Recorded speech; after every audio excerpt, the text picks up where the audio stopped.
라오스 며느리와 귤 한 박스의 진심. 한국 생활 18년 만에 이혼당하고 라오스로 귀향하는 며느리. 저는 라오스의 작은 시골 마을에서 태어나 늘 가난과 맞서 살아왔습니다. 우리 집은 논밭 몇 마지기와 작은 가축 몇 마리로 근근히 살아가는 평범한 집이었지만 저희 부모님은 늘 말했습니다. 내가 한국으로 가면 집안 형편이 나아질 거야. 너도 더 나은 삶을 살 수 있을 거고. 하지만 솔직히 말하면 제 선택권은 거의 없었습니다. 결혼은 더 이상 선택이 아닌 가족의 책임과 의무였습니다. 그 말을 들은 순간에도 마음 한편에서는 두려움이 밀려왔습니다. 한국 남편과 처음 만나는 날 공항에서 그는 정장을 차려입고 미소를 지으며 기다리고 있었습니다. 하지만 그의 미소는 먼 하늘처럼 느껴졌고 제 마음은 떨림과 불안으로 가득했습니다. 비행기 안에서 나는 마음속으로 다짐했습니다. 이제부터 내 삶은 나 혼자의 것이 아니다. 낯선 곳에서 살아남아야 한다. 그리고 아들을 위해 강해져야 한다. 한국에 도착하자마자 현실은 냉혹했습니다. 남편의 가족, 특히 시댁 식구들은 나를 경계했습니다. 한국어는 거의 못 알아듣는 외국인 며느리를 어떻게 대해야 할지 몰라. 항상 일정한 거리를 두었습니다. 나는 눈치만 보며 아침부터 밤까지 집안일을 배우고 말투, 음식 만드는 법, 집안 분위기까지 익히느라 정신이 없었습니다. 하지만 그 와중에도 시어머니만은 달랐습니다. 말은 적었지만 눈빛과 손길에서 나를 살피는 따뜻함이 느껴졌습니다. 내가 감기에 걸리면 약을 건네고 라오스 음식이 그리울까봐 작은 식재료를 챙겨주고 때로는 말없이 미소만 지어주는 날도 있었습니다. 그 작은 친절들이 18년이라는 긴 세월 동안 내 마음 깊숙이 남아 나를 지탱했습니다. 저는 그때 처음 알았습니다. 비록 언어와 문화가 달라도 진심과 관심은 상대에게 닿는다는 것을. 그리고 그 작은 연결이 나와 시어머니 사이에 오래도록 이어질 유대의 시작이라는 것을. 한국에서의 18년은 말 그대로 하루하루가 전쟁과도 같았습니다. 아침 해가 떠오르기 전에 일어나 집안일을 시작하고 밤늦게야 간신히 하루를 마무리하곤 했습니다. 시부모님을 돌보는 일, 청소, 빨래, 요리, 아이 돌보기. 모든 것이 끝없이 이어졌습니다. 말 한마디, 불평 한 번 없이 하루를 살아내야 한다는 압박감이 몸과 마음을 점점 지치게 했습니다. 남편의 모습도 시간이 지날수록 달라졌습니다. 처음에는 이해심 많고 상냥했던 그가 점점 회식이 잦아지고 집에 들어오는 시간도 늦어졌습니다. 돈이 자꾸 부족해지고 집안 곳곳에서 불협화음이 생겼습니다. 어느 날 밤 나는 남편의 카드 영수증과 통장을 우연히 확인하게 되었고 그 안에 적힌 숫자를 보고 눈앞이 캄캄해졌습니다. 남편은 도박에 손을 대고 있었습니다. 그로 인해 빚은 쌓여만 갔고 집안의 불안과 불만은 모두 나에게 돌아왔습니다. 그동안 아무 문제 없이 살아온 것 같았던 일상이 순식간에 흔들리고 있음을 느낄 수밖에 없었습니다. 하지만 가장 충격적이었던 것은 남편의 외도였습니다. 휴대폰에서 발견한 메시지 한 통. 자기야, 오늘도 우리 집에서 기다릴게. 그 짧은 문장 속에서 나는 남편의 마음이 이미 내게 없음을 깨달았습니다. 18년 동안 헌신했던 시간, 아들과 나를 위해 참고 견뎌온 나날들이 순식간에 부서지는 것 같았습니다. 그날 밤 나는 아이를 품에 안고 울었습니다.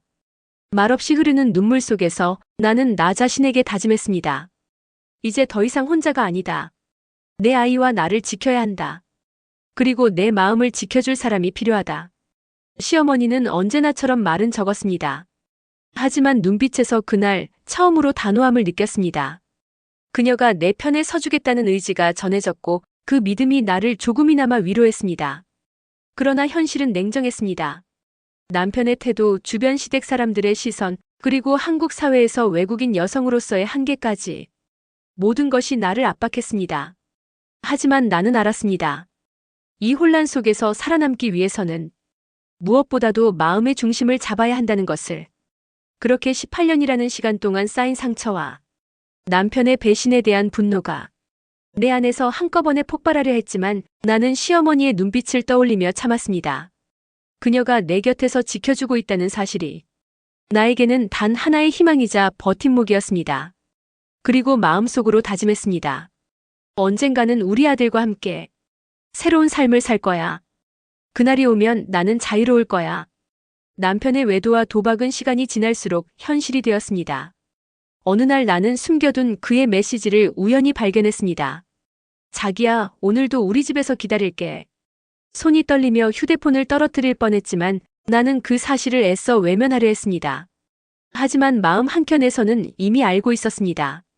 18년 동안 쌓아올린 나의 헌신과 희생은 남편에게는 아무것도 아니었음을.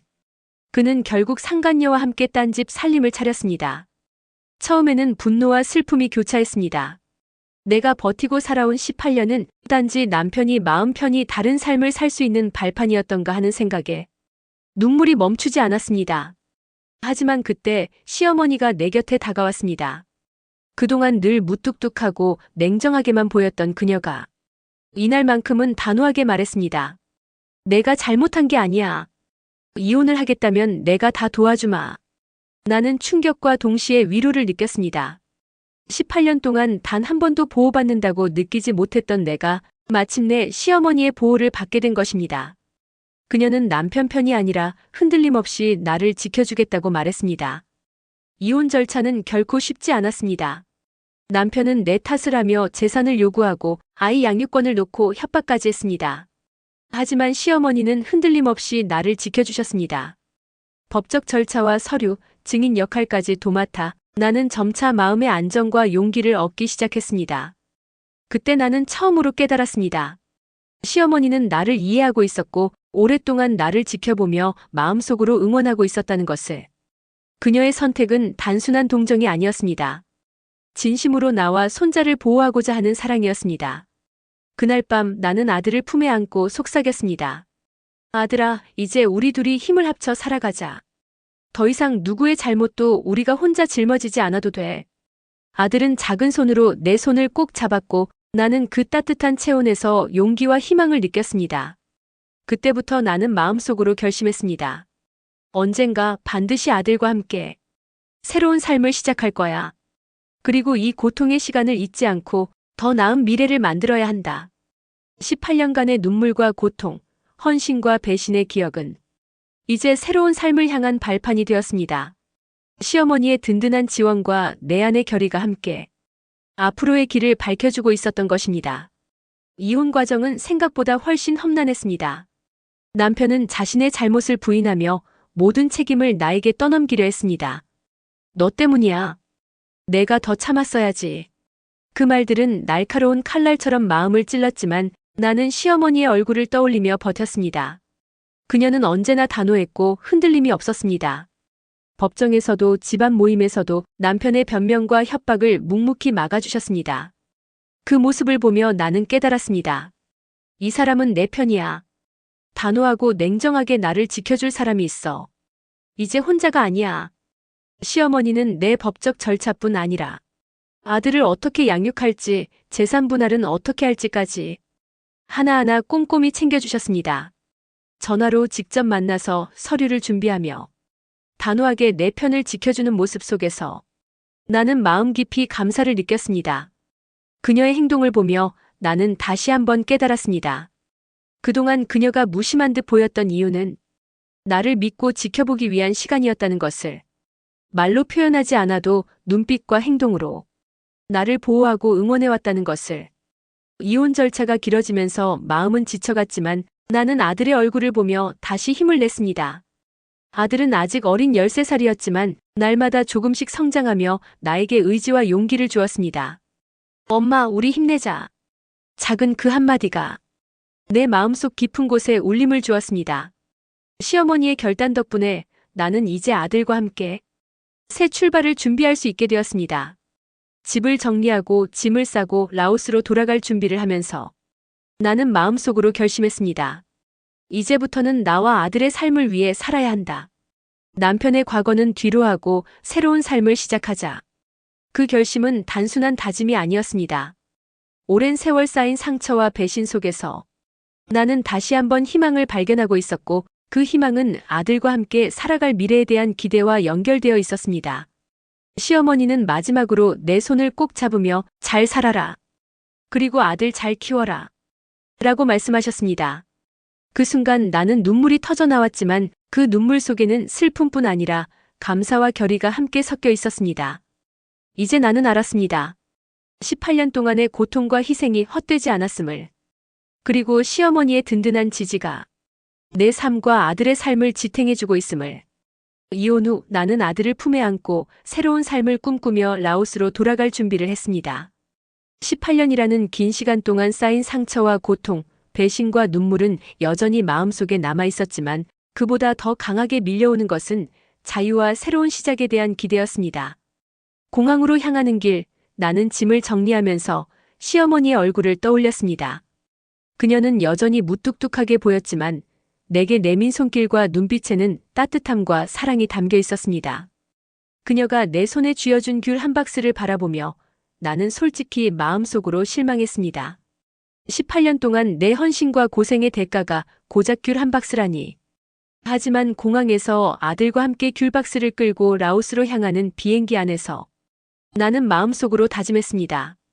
이 귤 한 박스가 나에게 주는 의미가 뭔지 곧 알게 되겠지. 라오스에 도착하자 친정엄마가 나를 반갑게 맞아주었습니다. 오랜만에 보는 고향의 공기와 소리, 그리고 익숙한 언어 속에서 나는 처음으로 마음속 긴장이 조금씩 풀리는 것을 느꼈습니다. 집으로 돌아와 귤박스를 조심스럽게 열어보았습니다. 겉에서 보았던 단순한 귤 10개와는 달리 박스 안에는 작은 봉투와 함께 금반지, 금목걸이가 들어있었습니다. 봉투를 열자 눈앞이 아득해졌습니다. 봉투 속에는 5만원권 지폐가 빼곡히 들어있었고 총액은 3억 원에 달했습니다. 마치 시어머니가 18년간 쌓아둔 사랑과 배려가 이 금액과 함께 나에게 전달되는 듯 했습니다. 그 안에는 시어머니가 직접 쓴 편지 한 장이 있었습니다. 딸아, 그동안 고생 많았다. 내 아들이 못난 탓이다. 이 돈은 내 몫이다. 나는 더 해주고 싶지만 이게 전부다. 우리 손자 잘 키워라. 손에 편지를 쥐고 눈물이 터져 나왔습니다. 18년간 마음속 깊이 쌓인 서운함과 분노가 한꺼번에 흘러내렸습니다. 그동안 시어머니에게 느꼈던 냉정함과 거리감은 모두 사랑과 배려였음을 알게 된 순간이었습니다. 나는 아들의 손을 꼭 잡고 속삭였습니다. 아들아, 우리 할머니의 마음을 잊지 말자. 그리고 우리도 할머니처럼 서로를 지켜주며 살아가자.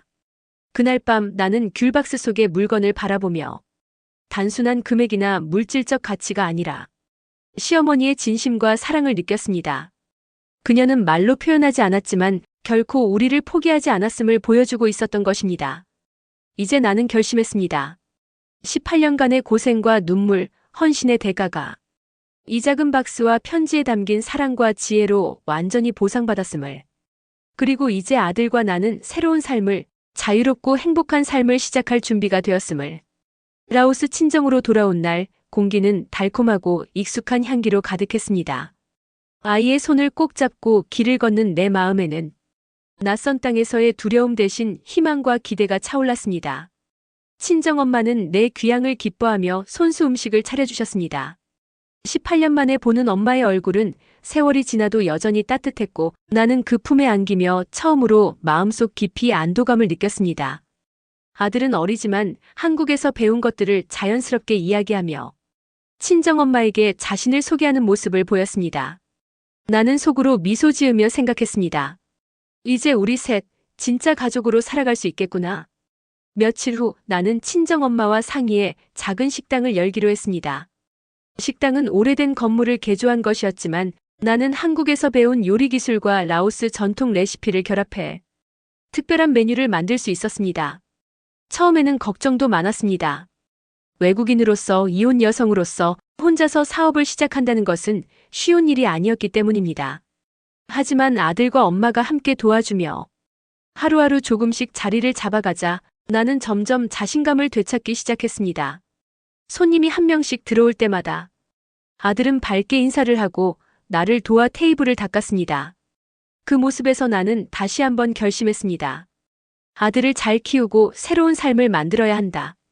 우리 셋이 행복할 수 있는 방법을 찾자. 아들은 학교 생활에서도 빠르게 적응했습니다. 한국에서 배운 것들이 있었기에 언어는 금세 이해했고 친구들과도 조금씩 친해지기 시작했습니다. 하지만 그 과정이 항상 순탄하지만은 않았습니다. 처음에는 일부 아이들이 한국에서 왔다고 놀리기도 했고 한국식 말투와 행동 때문에 어색한 시선을 받기도 했습니다. 나는 아이의 손을 잡고 속삭였습니다. 괜찮아, 아들아. 우리가 함께하면 어떤 어려움도 이겨낼 수 있어.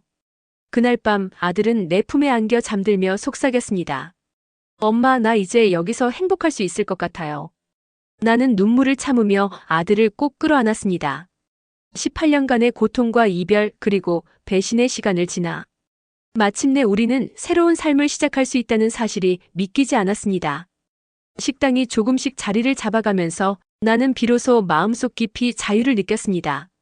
그리고 아들에게도 나 자신에게도 이제는 더 이상 남의 시선이나 과거에 묶이지 않고 자유롭고 행복한 삶을 살 수 있다는 것을 알려주고 싶었습니다.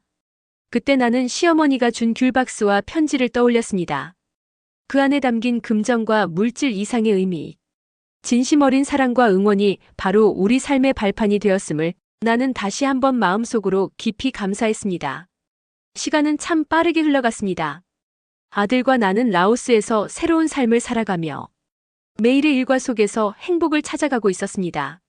식당은 점점 손님이 늘어났고 아들은 학교에서 친구들과 어울리며 자신만의 세계를 넓혀가고 있었습니다. 그런데 어느 날 전화벨 소리가 우리 일상을 흔들었습니다. 한국에서 남편에게서 온 전화였습니다. 시어머니가 돌아가셨다는 전갈이었습니다. 그 말을 듣는 순간 가슴속이 얼어붙는 듯 했습니다.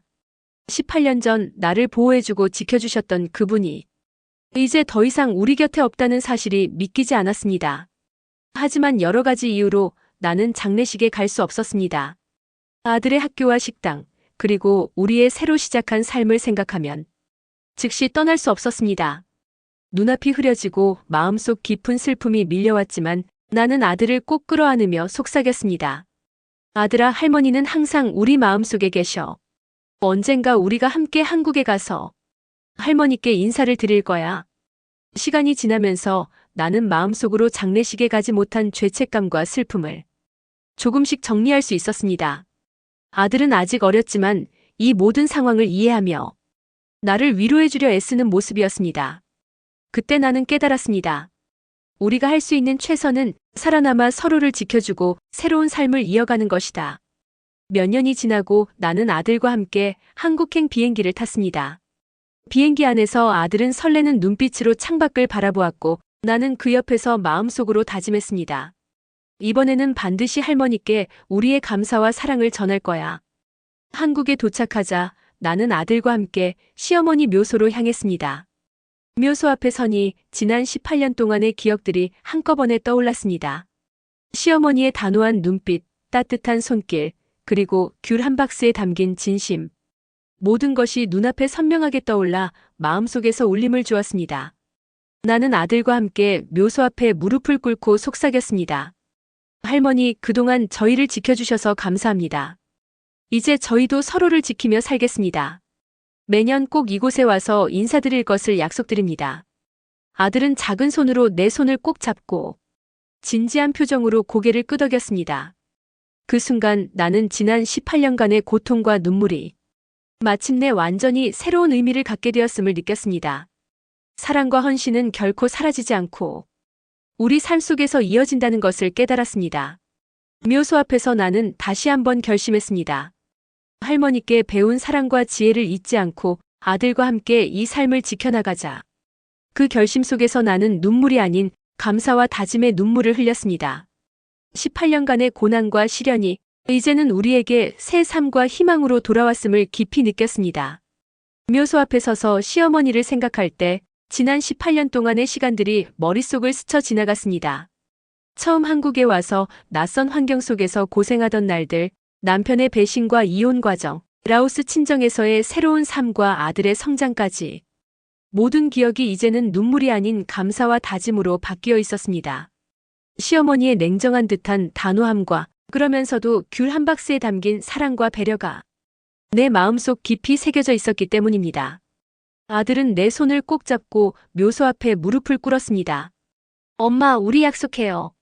매년 할머니께 인사드리러 올 거예요. 그 진지한 말에 나는 눈물을 참을 수 없었습니다. 하지만 이번 눈물은 슬픔이 아니라 감사와 다짐의 눈물이었습니다. 묘소를 바라보며 나는 속으로 말했습니다. 할머니, 그동안 우리를 지켜주셔서 감사합니다. 이제 저희도 서로를 지키며 살겠습니다. 아들 잘 키우고 행복하게 살아가겠습니다. 그 순간 마음속 깊은 곳에서 평온함이 느껴졌습니다. 18년 동안 쌓였던 상처와 배신, 고통이 이제는 새로운 희망과 삶으로 전환되고 있음을 깨달았습니다. 라오스로 돌아가는 길, 아들은 창밖을 바라보며 물었습니다. 엄마, 우리 이제 정말 행복하게 살 수 있을까요? 나는 미소 지으며 아들을 꼭 안았습니다. 응, 아들아. 우리 할머니께서 지켜주셨듯이 우리도 서로를 지켜가며 행복하게 살 거야. 그날 이후 우리는 매년 한국을 방문해 시어머니 묘소를 참배하며 그녀께 감사의 마음을 전했습니다. 그 방문은 단순한 의례가 아니었습니다. 우리 삶의 중심과 기준을 확인하고 사랑과 헌신, 가족의 의미를 다시 다짐하는 시간이 되었습니다. 식당 일도, 아들의 학교 생활도, 새로운 친구들과의 만남도 모든 것이 이전보다 훨씬 의미 있게 다가왔습니다. 그리고 나는 매일 아들에게 속삭였습니다. 아들아, 우리는 자유롭고 행복하게 살 수 있어. 그리고 우리 앞길에는 할머니의 사랑이 항상 함께할 거야. 18년간의 시련과 눈물, 그리고 귤 한 박스 속에 담긴 진심이 이제는 우리 삶 속에서 빛나고 있었습니다. 그 진심 덕분에 우리는 과거에 얽매이지 않고 새로운 미래를 향해 나아갈 수 있었습니다. 마침내 나는 깨달았습니다. 사랑과 진심은 말이나 눈에 보이는 것으로만 증명되는 것이 아니라 행동과 마음속 깊이 남아 세대를 이어가는 힘이 된다는 것을. 아들과 나는 서로를 바라보며 미소 지었습니다. 그리고 다시 한번 묘소 앞에서 속삭였습니다. 할머니, 우리 약속 지킬게요. 사랑과 진심으로 행복하게 살아갈게요. 그 순간 나는 알았습니다. 18년간의 고생과 눈물, 배신과 상처가 이제 우리 삶을 지탱하는 가장 소중한 힘으로 바뀌었음을. 그리고 앞으로 어떤 어려움이 와도 아들과 함께라면 우리는 언제든 이겨낼 수 있음을. 이제 우리는 진정으로 자유롭고 행복하게, 그리고 사랑과 감사 속에서 살아갈 수 있었습니다.